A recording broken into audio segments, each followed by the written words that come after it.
90歲意味着咩啊？90歲你可以做咩？90歲你準備做咩？有人需要人哋攙扶，有人需要人哋看護，有人終日渾渾噩噩咁打發時光，亦有人喺歲月裏邊慢慢咁失去生命嘅光。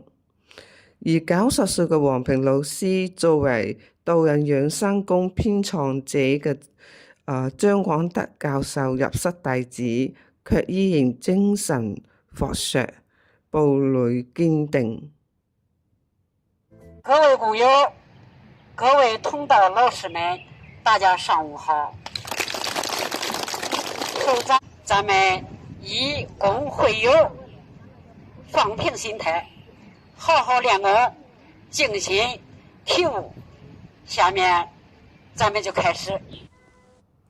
2026年5月初，烈日高溫下，佢帶領女兒趙國娟老師連續2日為百幾名站長教練員親自授課，一招一式認真嚴謹，一句一言思維敏捷。你好難想象到90歲嘅年齡仲擁有咁嘅熱情、體力同埋精神力量，而呢咁一切都係佢堅持幾十年習練導引養生功最真實嘅生命狀態。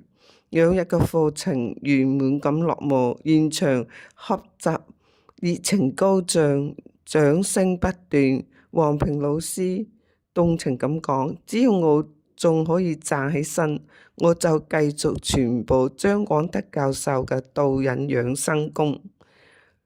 練導引養生功，養嘅係身心，傳嘅係文化，育嘅係未來，福嘅係大眾。